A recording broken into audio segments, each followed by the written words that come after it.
up in South Georgia. I was born in Brunswick, Georgia. As far as the childhood, I'm a daddy's boy, so I was always up under him. He's the one that taught me how to cook, how to sew, how to do everything that most people, dads and parents, don't tell them. He first got diagnosed with leukemia when we were in 6th grade. And so like my whole 6th grade year, I was bouncing around. Then I had to go live with my mom while he was in the hospital for almost a year. During that time, her and her then husband at the time had got in a fight, so she was arrested. That night I had to stay with her husband at the time and the lady he was cheating with. So yeah, it's crazy. So I had to stay the night with them that night, and then that night, while everybody was asleep, her son took me and his friend, and we were just walking around town at like 1 in the morning. Mind you, I was like 10, maybe not even 10, like 9. And we went to the Salvation Army. That's when the Salvation Armies had the little box out. And they tricked me into going in the box because they said they dropped something in there, and that was when they raped me. And the only person that ever knew that was my best friend, which till this day, she has not told a single soul, so y'all are the first.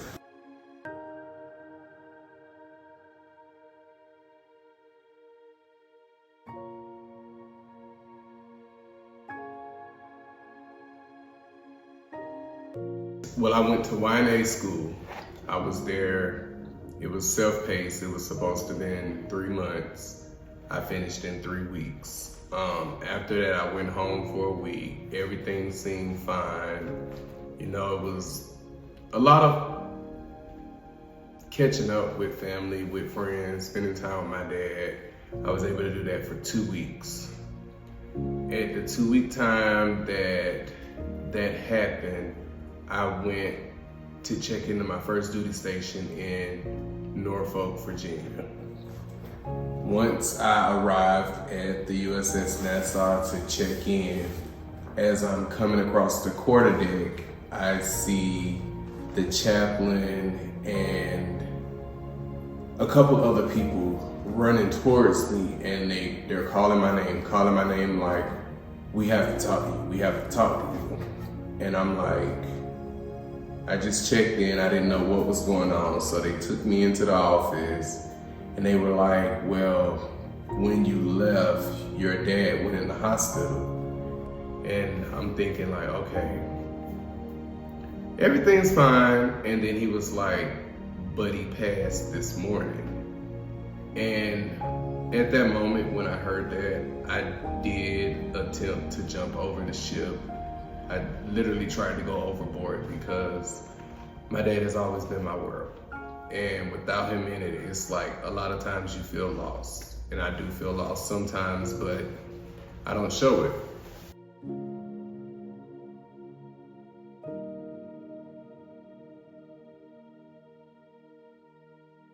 Because it's like at every turn, I just heard my dad's voice saying, "Don't give up, don't give up, I'm not ready for you."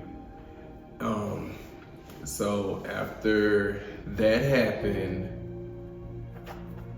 3 months before I was set to get out the military, I fell down 12 flights of stairs. And at that moment, I didn't know that I had damaged myself the way I did, from the lower back injury to the titanium knee. I damaged all of that. So I was medically discharged, and I had to have CAT scans, MRIs, the full 9 yards, blood work and everything. Well, then they had the specialists come in with the cardiologist, and the cardiologist said that from my CAT scan, they determined I had a stroke. So I literally had a stroke in my sleep. Going through that, it was like maybe not even a week later, maybe days later, I had a second stroke. and they could not figure out what's going on with him. They had me on all types of medicine, all types of observation. Every 30 minutes I had a different doctor coming in, to the point where they finally said, we're gonna send you to the rehabilitation clinic, and you're gonna be there for a while trying to get back to me. Because not only was I not able to walk, I had to use a wheelchair, and I was wheelchair bound. Without the wheelchair, I could not walk. Home was all I could see. All I could think about was, would I be here if my dad was still here? Would this have still happened to me? While at the hospital, I did get blood work back that says I have protein S deficiency, which is a blood disorder to where it's 3 people in every family. If one person has it, it means 2 other people in the family has it, and everybody should get tested because they're liable for strokes. They started me on the first blood thinner that night. From my first stroke, seeing my baby brother, who is the strongest, most thugged out, most I will knock you out person ever, break down in tears, that hurt, and it hit hard. I was actually speed tracked again, to where I went home after a month and a half. Well, the first night I was home, I was in my room. I had to move back in with my mom at the time because I couldn't do for myself like I normally could. And by that time I was just with the cane. I moved back with her, so that night, everybody was asleep. We didn't know what was gonna happen that night. Well, that night I had my 3rd stroke. And I honestly thought I was gonna die because I couldn't enunciate, I couldn't scream, I couldn't yell, I couldn't get nobody's attention.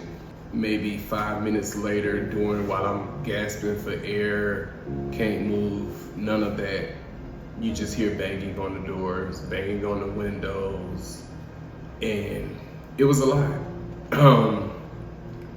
But when that happened, it woke everybody up in the house. They knew something was wrong. They didn't know what was wrong. I did hear them from the room saying, your son is having a stroke, he's struggling. And at the time, she led him to my room, but I didn't know that I locked my door, so they had to kick the door down. They had medical, all of that. I was like, the house looked like a hospital. So as they're taking me out, loading me up, I had my 4th stroke.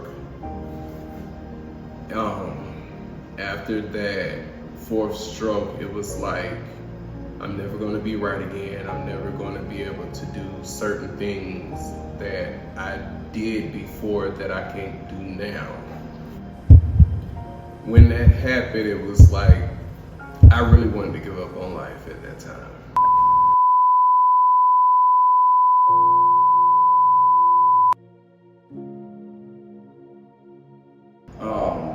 So fast forward, going through with life, I would say 3 to 4 months after the 4th stroke, I had my 5th stroke.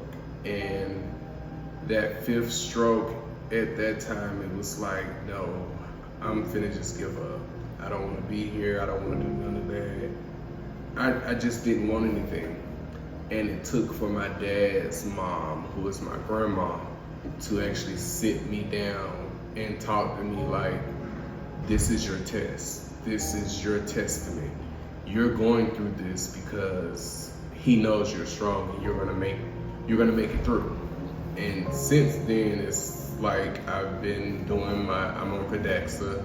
It's something I have to take once a day, every day for the rest of my life. If I don't take it, I can't open myself up for more strokes.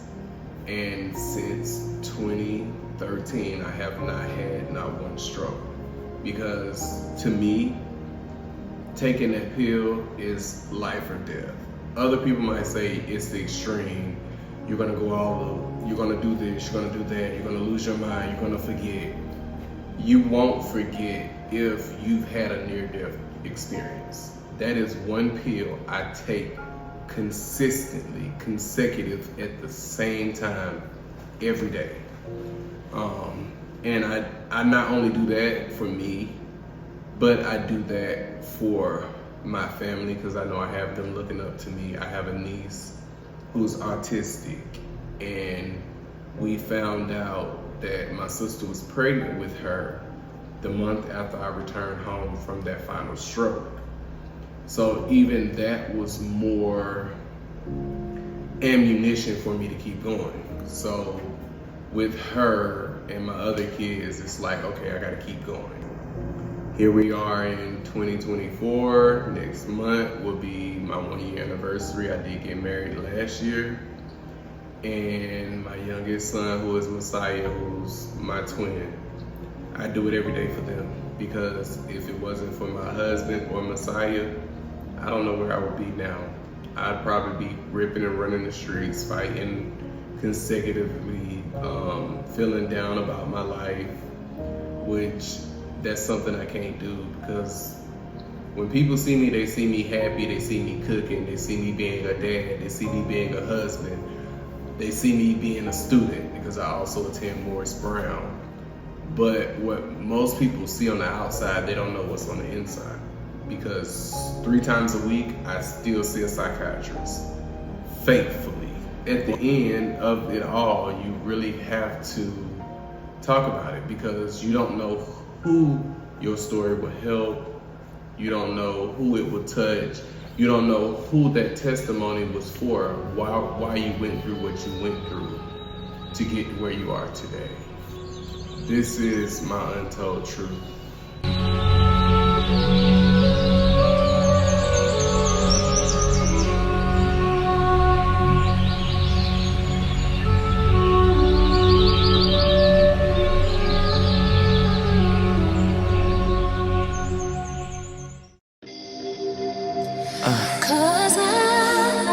Y'all ain't ready for this.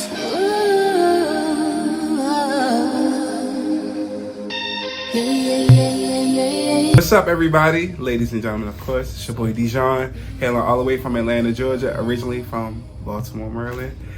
And I'm here trying to make it hot, you feel me? So, lived there for the past 15 years. I transitioned from Baltimore in 2018 and got to Atlanta in 2019. And then that's when my world changed. For you, make it better for you, babe. Hey, yeah, yeah, yeah, yeah, yeah, yeah, yeah, yeah, yeah, yeah, yeah. Yo, what's up?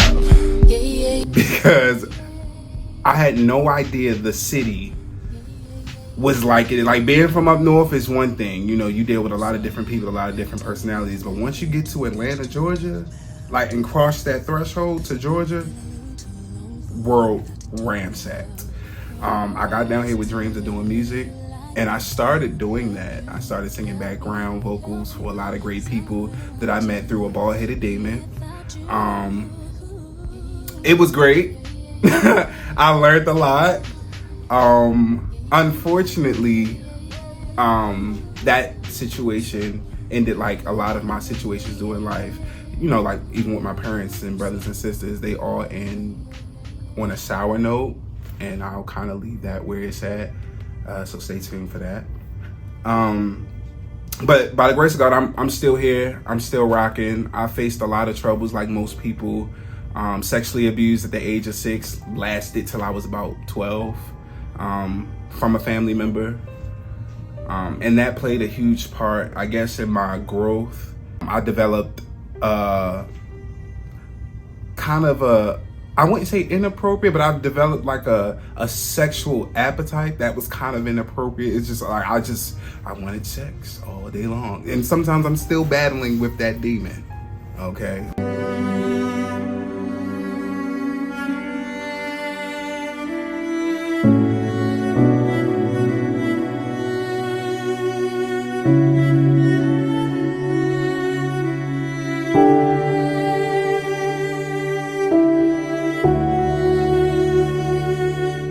Well, I think sex was inappropriate because one, my age, I was like 12, 13 years old, sneaking into like bathhouses, trying to, 12, 13, sneaking into bathhouses, trying to feel the love that I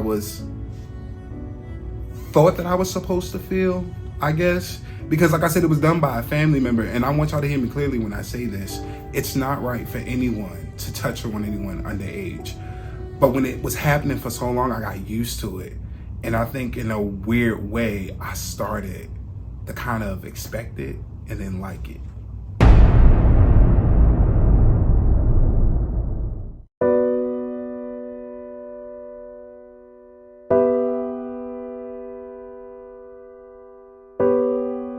That fucked me up because this is a family member. Then as I got older, I realized that I was taken advantage of wholeheartedly.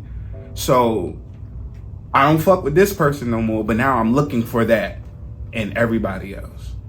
You see me over here, party in VIP, I bet you wanna come and get face to face with me. You wanna crush my party, you wanna crush my party, you wanna crush my party, you wanna crush my bottles popping, body rocking, bitches all in my face.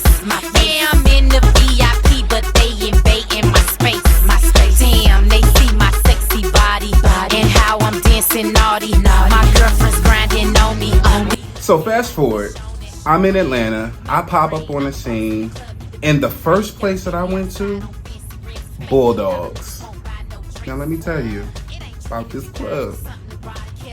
What they say about the bathroom is definitely correct, because that's how I met my yuck mouth ex-boyfriend, right in the bathroom.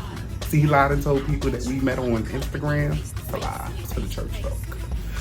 But we met in the bathroom, okay? Nastiness. So I should have known there that Atlanta was already gonna be on some funky roll type of shit, but I loved it.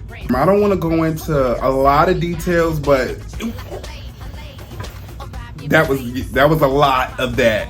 A lot of me doing. I got nice lips, and I'm not gonna beat around the bush and say I don't know how to use them.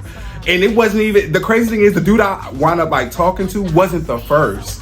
Like, he kind of got there when I was almost out, and I had already been, you know. Like, so yeah, the bathrooms in Bulldogs, the one with the stall and the door, they definitely sucking. I was sucking the most.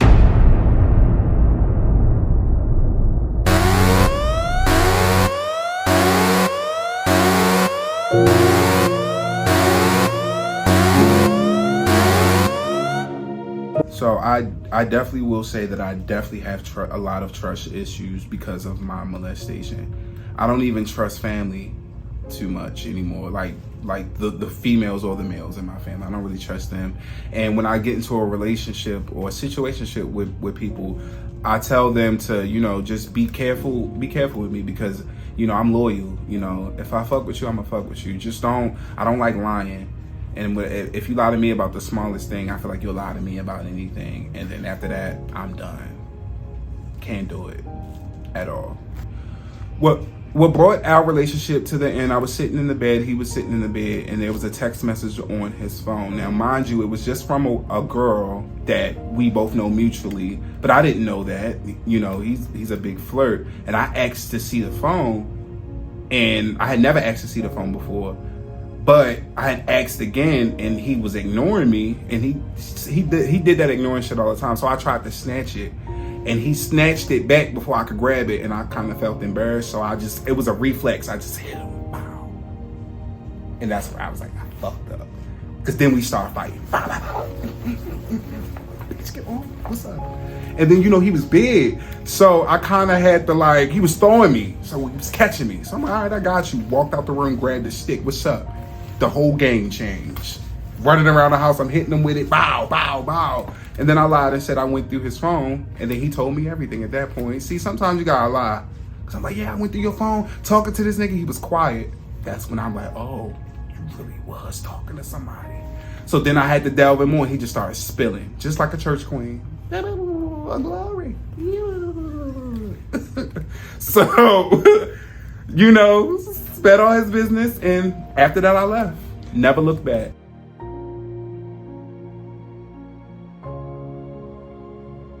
So the advice I would give someone that's struggling to love due to childhood traumas would definitely be to love yourself first. Definitely start with yourself, because we try to love everyone else and then wonder why we don't get the reciprocated energy, and it's always them. They did something, or they did this and it's because of this. Honestly, it's us. It's our fault. Because had we loved ourselves enough, we wouldn't be able to put up with some of the stuff that certain people put us through. They wouldn't have been able to even take us down those type of roads if I cared about myself enough. Like, listen, I'm gonna nip that in the bud now. We're not gonna do that.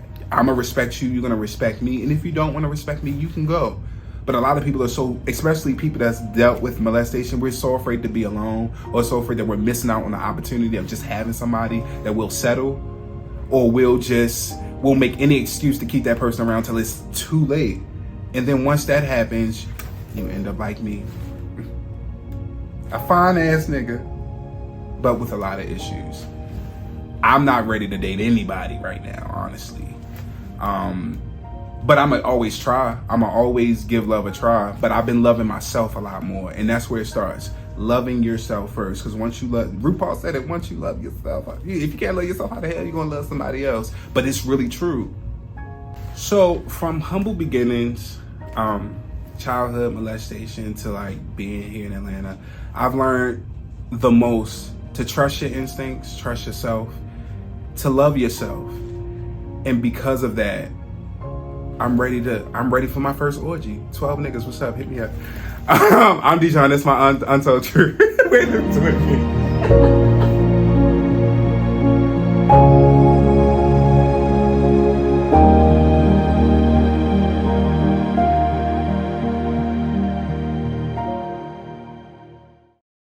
Welcome to a B-Ames exclusive. This is how you work. This is how you work. This is how you work. This is how you work. What's gooey? In the word of T.S. Little Kendra, it's your boy Dejan, the one and only from Oakland, California, now residing in Atlanta, Georgia. Listen, I am just a real chill, laid-back person. I don't really get into the things, but if you bring it to my table, I will eat thereof. And I will harvest it, it will marinate, and I will keep it for safekeeping. Sip martinis, look hot in a bikini. You better work, bitch. You wanna live fancy, live in a big mansion, party in France. You better work, bitch. You better work, bitch. You better work, bitch. You better. So, in other words, what I'm saying to you, I am a trusted friend, okay? I'm just that girl. Everybody. Who is everybody? Who is everybody? Talks to me. And I appreciate it. So what you're gonna get on tonight is just a little bit of me. Because everybody has questions. Everybody wants to know who I am. When they see me, everybody's staring. With you Atlanta girls, you love to stare for some odd reason, but this is not a read. We're not doing that tonight, it's about me.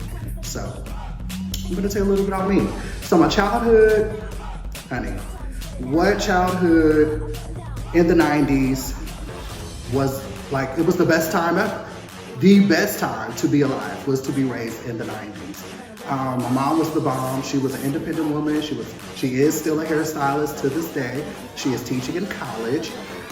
She was teaching in college, it's so trash. She is a professor, excuse me, at the Hair Institute. Hallelujah, praise him. And yeah, she's a mother of 8. Hallelujah, I'm the oldest of 8 children. My father, he is still alive, praise be to he. And he is the father of 5, I'm the middle child.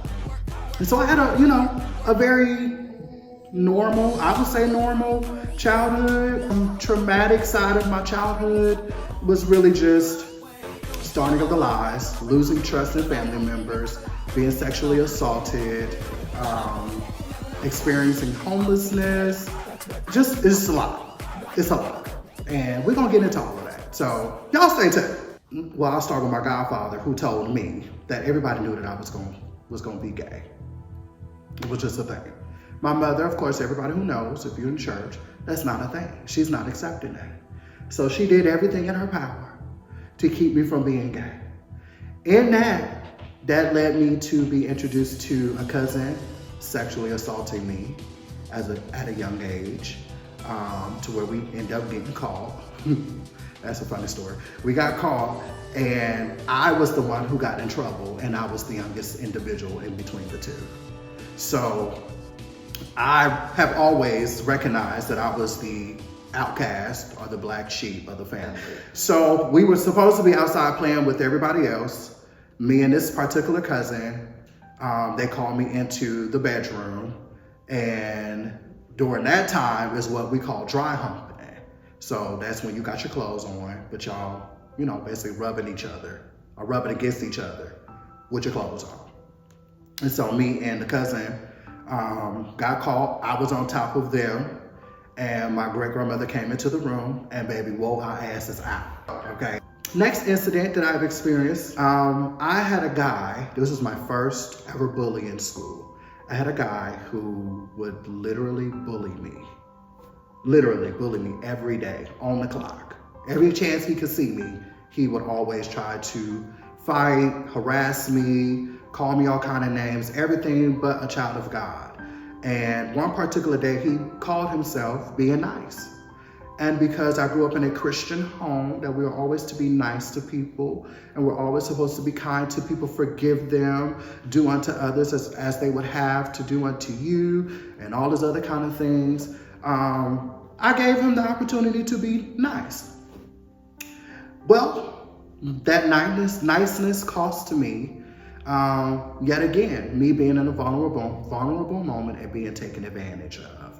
He lured me into his room to say he wanted to watch a movie or whatnot, and in return was that he basically forced me to give him head. If not, he was gonna beat my ass in that room. He forced himself on me and took advantage of me, and then turned around, told his mom that I forced myself on him and made him uncomfortable.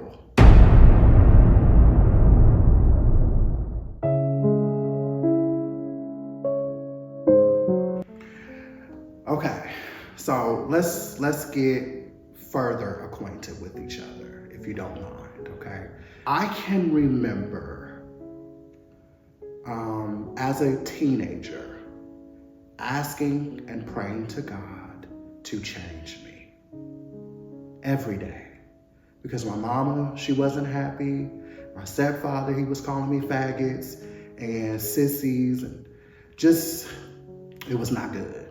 It was not good. I wasn't allowed to be in my house during the summertime. Every morning I woke up, I had to leave the house and be out all day with no food, and then come back at night before the lights were on, because my stepfather, he was disgusted with me. He did not like me. He didn't want a gay son. And so that has built resentment, abandonment, rejection. All of these seeds are being planted while yet still going to church, while still yet believing and praying and hoping that one day my change is going to come. But I still battled with who I was, because one party is saying God loves me, but he hates that I'm gay, and that there's a possibility I'm going to hell. Now, who wants to go to hell or be pushed away when you're telling me the person who created me loves me, but is pushing me away? That doesn't make any sense. If that's the case, then he is human, because that's what human people have done to me. They have embraced me, told me that they love me, and they pushed me away when all hell broke loose. I don't understand that. That doesn't make sense. That doesn't sound like the God that I'm reading in this book that you've provided me for these years.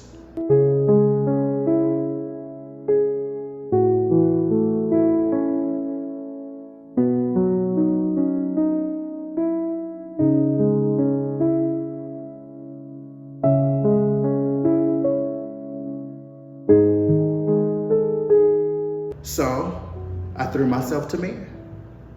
I gave up the idea of ever thinking that I would be married to a woman. I gave up the idea and hope that one day that I would be able to have children. I gave up the idea that I would be the Black American that we have created, our families have created, that we will be a heterosexual couple with 3 kids, a dog, a yard and a house, living the career, traveling, doing all the things like the Caucasians. And I don't have that life. That's not my life. So I threw myself at men. And I threw myself into a situation that, honestly, I kind of still regret. I was lonely. I was really lonely. I was seeking for acceptance. I was seeking for someone to just tell me they loved me. And I know everybody has that story. But when you have been pushed away so many times, all you want to do is be loved. If you were created in love, that's what you desire. I was created in love. God created me because he loved me. And so my inner being is wanting to be loved.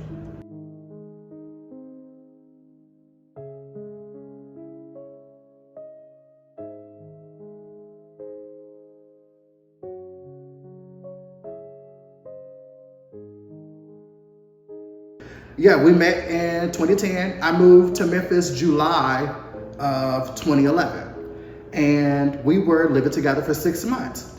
I happened to wake up one morning, and I had a discharge. Now, he was so controlling, I could not go and hang out with anybody. If he was not there, you wasn't gonna see me.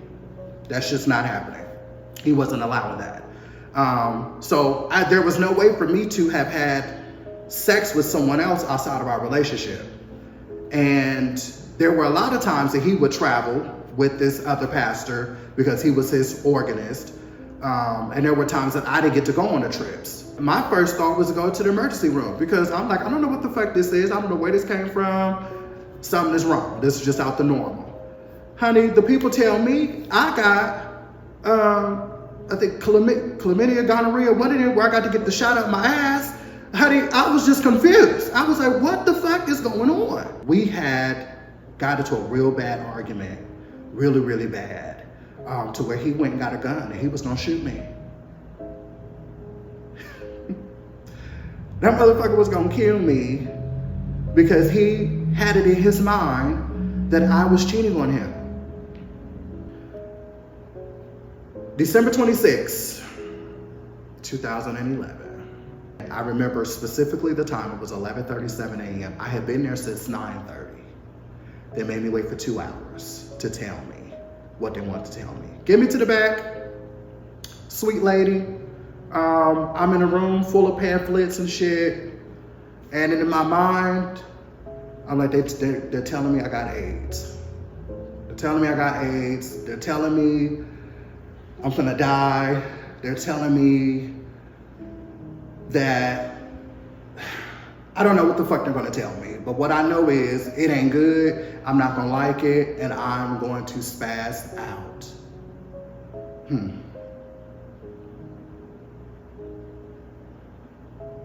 I was quiet because I knew if I opened my mouth, I was going to scream.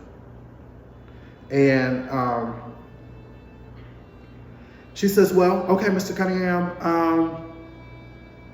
okay, I can understand, I respect that. She says, but I want to tell you, that you are HIV positive. And,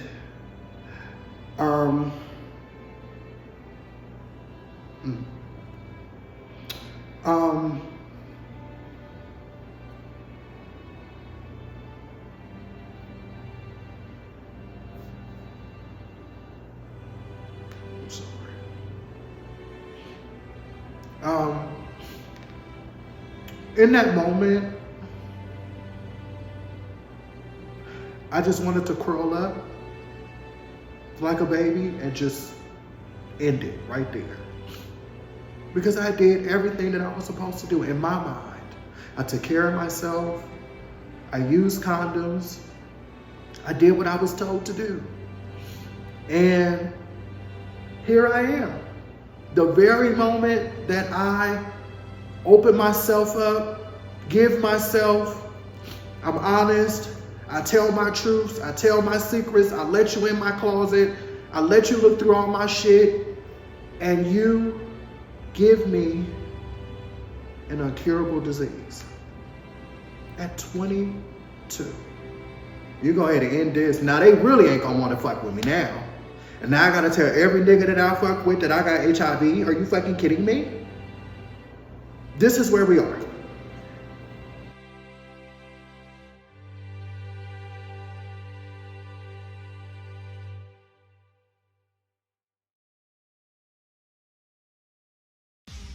After all of that, I forgave. I moved on. I gave it to God. I gave my life to God. Honey, listen, he did a work on me, okay? Because he allowed me to meet my best friend.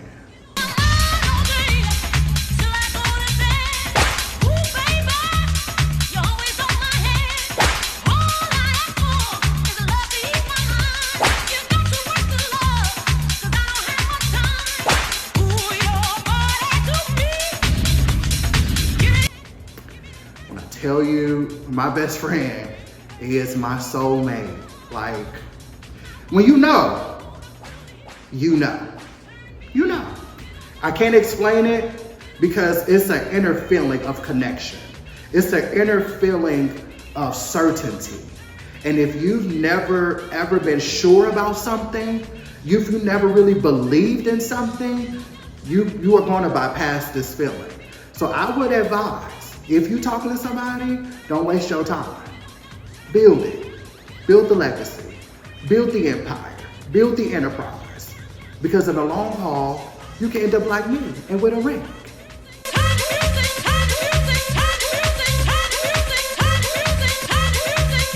I've been married, still a newlywed. I married the love of my life, June 4th, 2022. Yes, yes, yes. That is my honey baby. That is my boo bop. Honey, that is my doo-dah. That is my husband. He brings me so much joy. After all of the things that I have experienced, and it's like, he is, honey, he is the best thing that God has ever given to me. I want to encourage you all to look for your soulmate. Go after your soulmate. Go after love. And if you're single and you love being single, baby, live life. Because you only have it one time. And although you may feel like the journey is a little long, but trust me, the story hasn't ended just yet. And this is my untold story. Get it, got my untold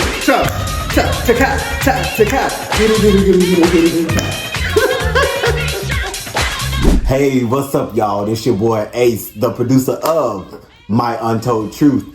And I hope that you guys enjoyed this season 3 of My Untold Truth. Again, let me tell y'all something, I'm tired. But don't go anywhere just yet because we're doing something a little bit different this season. And I'm gonna show y'all what happened behind the scenes because three individuals here took me through hell. And I do all this by myself, y'all. So please sit back, relax, enjoy, leave a comment, like, share, subscribe, do all that good stuff. But until then, let's see what really went on behind the scenes. Because these, again, y'all help me. 1 and action. What's gooey in the words of T.S. Madison? That's wrong. Start again. That's wrong. Keep going, bitch. I'm Resiliency, is that a word? Did you say that? That's a word. Resiliency? That's not a word, is it? Resilience. I graduated high school, didn't go to college. So, and action. So yeah, when I turned around, he was behind me. I didn't stop there. Now, bitch. Girl, we're back. We're back. Girl, did you miss us? Did you miss us? Girl, we had to take a quick pause, honey, because, you know, life be life, girl. Life. And, you know, in 2024, girl, between the two old grumpy old men, you got Trump Trashy and Bravey, What's his name? Trump Trashy. Trump Trashy. Now you done get that man a whole new name. Ain't he a felon? A convicted Listen, felon. if he could be a felon, I heard somebody say that. If he could be a felon and still run for office, take it off the job application. Completely. Take it off the job application. And let the people vote. So, you asked me about a friend. in reference to their concubine. Okay, so they are not church girls. Okay. Well, from my understanding, they're not church girls. No, It was just one of them nights. It was just one of them. baby, it wasn't even a Bulldogs night, okay? Because, girl, now I do know she's not a last call girl. I will say that. So how you feel? Stuffed. You ain't stuffed, girl. I feel stuffed. Girl, you look good. Thank you, girl. I feel stuffed up. That bitch need an extra girdle, if anything. Shit. Why you?